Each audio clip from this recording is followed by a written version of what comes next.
Ration দোকানে বিক্ষোভ, কর্মীদের মারধর আর তা ঘিরেই দমদমে ধুন্ধুমার। স্থানীয় বাসিন্দারা যেটা অভিযোগ করছেন যে বারবার করে তাদেরকে যখনই তারা রেশন নিতে যান তাদের সঙ্গে বাজে ব্যবহার করা হয়, তাদেরকে দ্রব্য দেওয়া হয় না। শেঠবাগান রোড এলাকার বাসিন্দাদের অভিযোগ, রেশন দোকানে বেশিরভাগ জিনিসই পাওয়া যায় না, তা খোলা বাজারে পাচার করে দেওয়া হয়।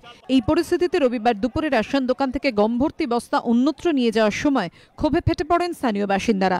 রেশন দোকানের মধ্যে দুই কর্মীকে দীর্ঘক্ষণ আটকে রেখে বিক্ষোভ দেখান তারা। প্রথমে বচসা, তারপর রেশন দোকানের কর্মীদের সঙ্গে ধাক্কাধাক্কি, এমনকি রেশন দোকানের কর্মীদের মারধরও করা হয়। ঘটনাস্থলে গিয়ে রেশন দোকানের দুই কর্মীকে উদ্ধার করে পুলিশ।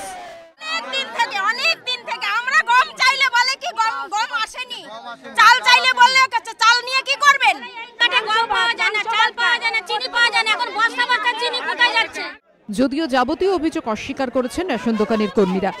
মালটার মধ্যে অনেক রকম বিস্কুট আছে, চিনিটা কম আছে, এই জন্যে মালটা আমরা গুদামে নিয়ে যাচ্ছিলাম, গুদামে আবার মঙ্গলবারের দিন পাঠায় দিত।